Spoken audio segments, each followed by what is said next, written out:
Olá, bom dia! Você está assistindo ao Repórter Visual, um programa acessível da TV Brasil. As novidades sobre o nosso programa você também pode acompanhar pelo facebook.com/Visual TV Brasil. O Repórter Visual começa agora, o primeiro programa jornalístico da TV brasileira feito em Libras.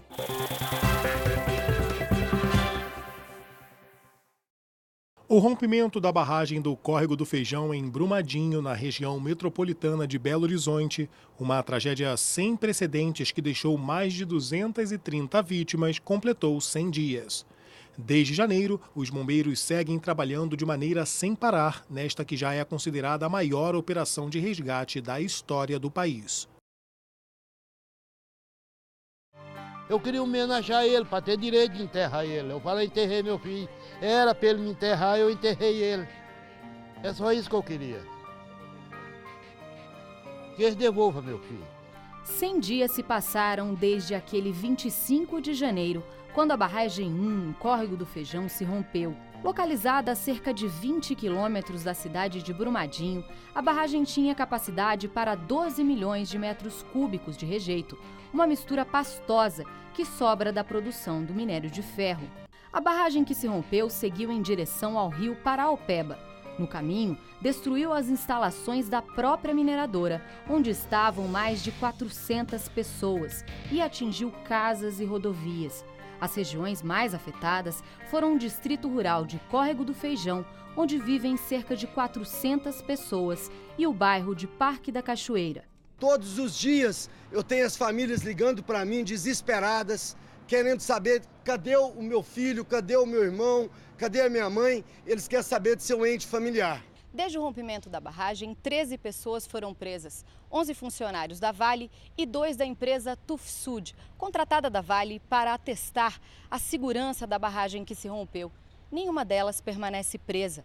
Nesta semana, 2 engenheiros da empresa alemã foram convocados a prestar esclarecimentos na CPI da Assembleia Legislativa do Estado de Minas Gerais. No entanto, decidiram permanecer calados.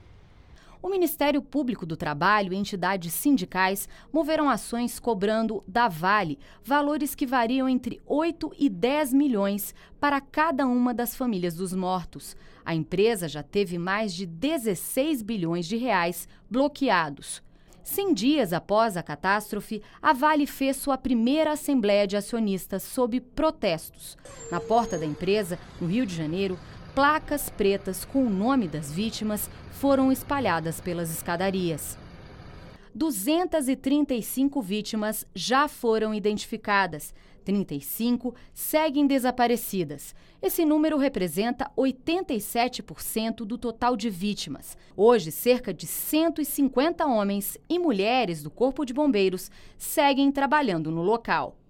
Então, ao contrário do que muitas pessoas pensam de que teria havido uma redução, de força de trabalho aqui, na verdade, nesse momento nós estamos com a nossa situação de máximo emprego. A diferença é que, como essas máquinas pesadas elas substituem o trabalho de muitos homens, a gente tem um efetivo humano um pouco menor e a gente tem um efetivo de máquinas bem maior.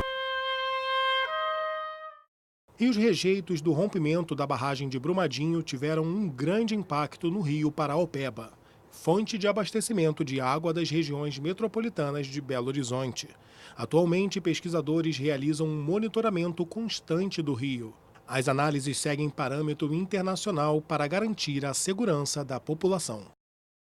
Mesmo após a tragédia, a vida ainda resiste no Paraopeba. O oxigênio, fonte de toda a vida na Terra, segue presente nestas águas. Nós não acreditamos que o rio Paraopeba é um rio morto. Os níveis de oxigênio, condutividade elétrica e pH, eles não foram impactados. Isso é bastante importante para a vida aquática, não ter esse impacto. Então, a gente espera que com essa remoção dos rejeitos, todas as ações que a Vale vai ter que implementar, há uma melhoria na qualidade da água. Agora, se ele irá retomar os níveis que eram observados antes, só o tempo e o monitoramento poderá dizer. Paraopeba, na língua tupi, significa águas rasas. Por isso, este rio sempre teve uma coloração mais escura. Sua característica principal, depois do desastre da Vale, técnicos e pesquisadores analisam a qualidade desta água diariamente.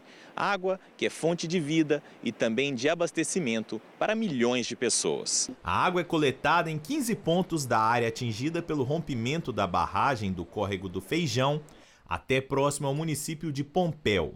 A análise é feita desde 26 de janeiro.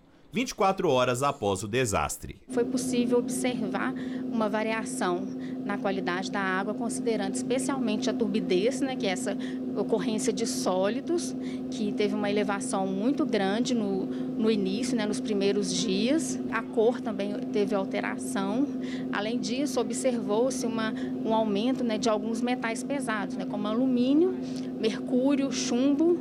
E também, por ser bem relacionado ao minério, ao rejeito, o ferro e o manganês. Para quem vive às margens, a recomendação é evitar o contato com a água e ficar longe do rio. A pesca no Paraopeba também está proibida desde fevereiro. O uso da água do rio Paraopeba está suspenso. Além disso, até um raio de 100 metros da margem do rio Paraopeba, também não é recomendado o uso das águas de poços e cisternas. Isso foi uma recomendação preventiva da Secretaria de Saúde, até que estudos, tanto da água, do sedimento e do pescado, dos animais, sejam feitos. A Vale já está bem adiantada com algumas ações que foram até mesmo impostas pela Secretaria, mas só que ela ainda não pôde iniciar os trabalhos enquanto a Polícia Civil e o Corpo de Bombeiros não liberarem a área. Profissão.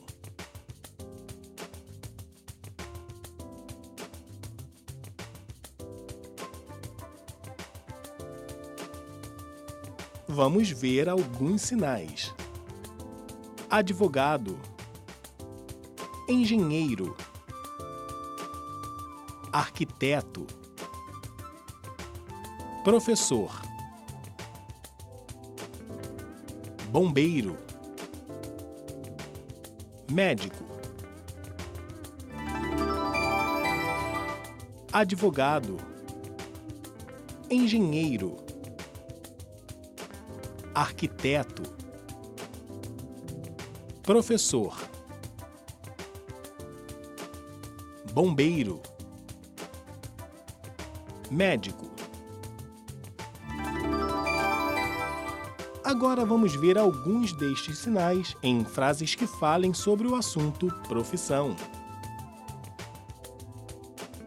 Eu sou professor porque gosto de dar aula de Libras. Meu pai é engenheiro porque ele conserta coisas. É bem inteligente o meu pai. Meu primo é arquiteto porque ele gosta de fazer projetos de casa. O uso excessivo de aparelhos eletrônicos, em especial o celular, é a causa de reclamações frequentes de pais de adolescentes. Em alguns casos, a dependência da conexão à internet é tão grave que é preciso acompanhamento médico para tratar o problema. Não é difícil encontrar um adolescente que exagere no uso dos aparelhos eletrônicos, principalmente o celular. Quando eu estou jogando no celular, estou mexendo no celular conversando com alguém, estou no computador jogando, ou tô na televisão assistindo alguma coisa que usa internet na Netflix. E quando não tô fazendo os três ao mesmo tempo. Chega a ficar, não seguidas, mas 5 horas na internet, porque é um refúgio, vamos dizer assim. Mas o que seria uma boa ferramenta para o desenvolvimento desses jovens pode acabar virando doença, que tem até nome: nomofobia, o medo irracional de estar desconectado, longe dos celulares e computadores. O distúrbio já foi classificado no CID, o Código Internacional de Doenças.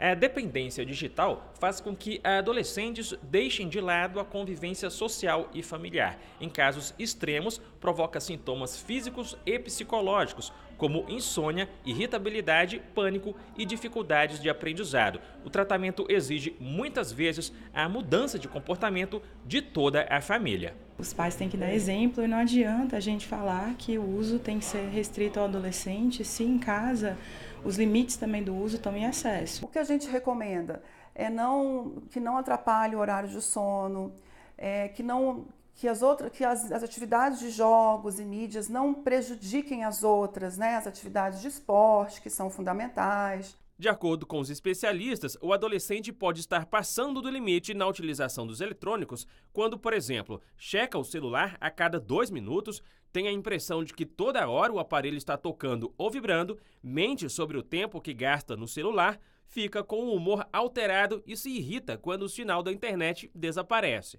A Adriana, mãe da Alexandra, identificou alguns desses comportamentos. O uso excessivo do celular pela filha acendeu um sinal de alerta na família. A Alexandra começou a passar as noites acordadas em casa de madrugada e começou a acordar à tarde por causa disso. Até reprovou o ano passado também. A situação só melhorou depois que a Adriana buscou ajuda neste centro especializado da Rede Pública de Saúde em Brasília. Era cansativo, cansa a cabeça. Dá dor de cabeça, problema de visão. O trabalho do adolescente, principalmente no quesito da conscientização, identificação dos adolescentes, né, que estão em risco desse uso em excesso. A lição que fica, eles já sabem, é preciso diálogo e moderação. Eu acho que o pai não deve ser rígido, regrado. Eu acho que a gente, nós mesmos, tem que ter o conceito. Eu vou usar meu celular, mas eu vou usar meu celular de uma forma adequada. A gente também está querendo saber muito da internet, está esquecendo de ler livros, esquecendo de fazer um monte de coisa que seria mais importante e também útil para a vida. O Repórter Visual fica por aqui. Pelo WhatsApp você tem um canal direto de comunicação com a gente. Anota aí o número 021 974 522 300. Muito obrigado pela companhia. Bom dia para você. Tchau.